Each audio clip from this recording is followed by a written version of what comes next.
আসসালামু আলাইকুম এভরিওয়ান, সবাই কেমন আছেন? আশা করি ভালো আছেন। তো আজকে একটা নতুন ব্লগ নিয়ে চলে আসলাম।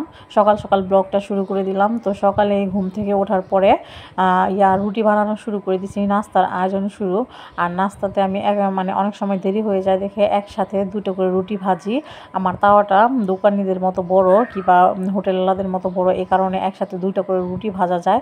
তো একটা করে রুটি আমি ভাইজা রাখতেছি, তারপর আরেকটা সাইডে রেখে দিতেছি, তারপরে ওইটা ভাজা হলে তারপরে এটা সুন্দর করে ভাইজা নিতেছি।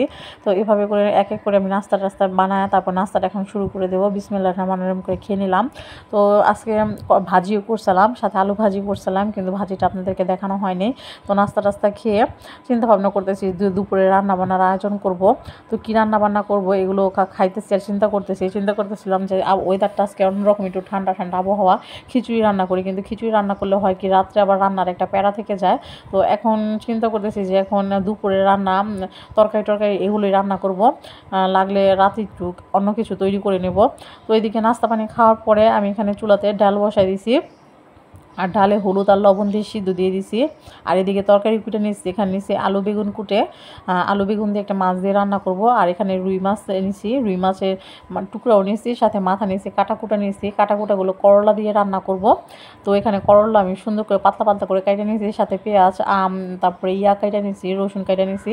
তো এই ছিল দুপুরে রান্না বান্নার আয়োজন। এদিকে আমি মাছগুলোতে হলুদ মরিচ মাখায়া ভাজতে দিয়ে দিয়েছি। এগুলো বেগুন দিয়ে রান্না করব, আর কাটাকুটা যেগুলো থাকবে সেগুলো দিয়ে করলা দিয়ে মাথা দিয়ে দিয়ে করলা দিয়ে রান্না করব, চচ্চড়ি বা পোড়া পোড়া যেটাই বলেন না কেন। তো মাছগুলোকে আমি ভালো করে ভাজা টেজা নিতেছি, আর মাছগুলো ভাজা টাজা শেষে এখানে তরকারিটা বসায় দিব।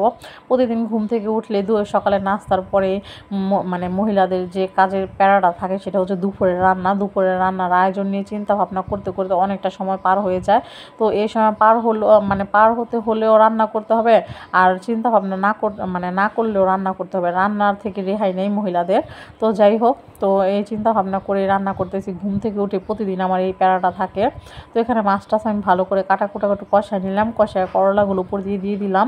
তারপরে দেখতেছি যে হালকা না, একটু ভালোই অন্ধকার হয়ে আসছে। তো এদিকে রান্না করতেছি, আর এই যে দেখেন বাইরের ভিউটা দেখাই আপনাদেরকে। অন্ধকার হয়ে আসছে, ততটা বোঝা গেছে না, কিন্তু ভালোই অন্ধকার হয়েছে, লাগে প্রায় সন্ধ্যা হয়ে গেছে, এমন যে এই মুহূর্তে হয়তো বৃষ্টিটা নেমে আসবে এমন মনে হইতেছে। তো এই যে এদিকে আমি করলাতে পানি দিয়ে দিয়েছি। পানিটা বলক আসলে শুকায় আসলে আমি এখানে ধনিয়া পাতা দিয়ে করলাটা নামায় নেব। এই যে পানিটা শুকায় গেছে, এখন তরকারিটা আমি নামায় নেব। এটা কাটা দিয়ে রান্না করছি করলাটা।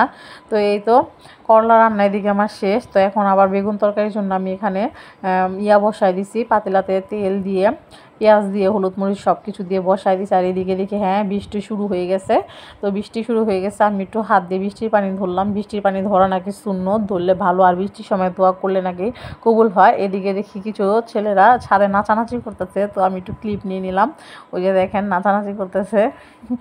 হ্যাঁ, ছোটোকালের স্মৃতিগুলো মনে পড়ে গেল যে আমরা হয়তো এমন কত নদীতে গোসল করছি। আমাদের এখান তো বুড়িগঙ্গা নদী আছে, ওইদিকে একটা ছোট্ট বাচ্চা সুদ্ধা বৃষ্টির পানিটা ঝরতেছে।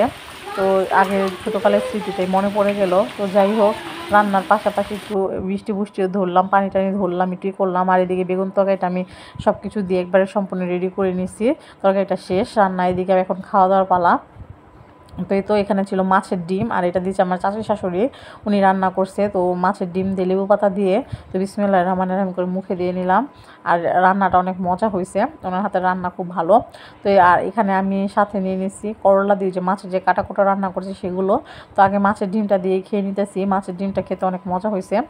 তো আমার ভিডিওটা যারা দেখেন অবশ্যই লাইক কমেন্ট শেয়ার করবেন, এবং আমার পেজটাকে ফলো করবেন। আর যারা ইউটিউব থেকে দেখবেন আমার চ্যানেলটাকে অবশ্যই সাবস্ক্রাইব করবেন, অবশ্যই আমার পাশে থাকবেন। আপনারা ভিডিওটা দেখলে হয় কি যে আমার ওর অনুপ্রেরণাটা বাড়ে ভিডিও দেওয়ার জন্য, এই কারণে আর কি বলা। তো এই তো খাওয়া দাওয়া এই পর্যন্ত, আল্লাহ হাফেজ।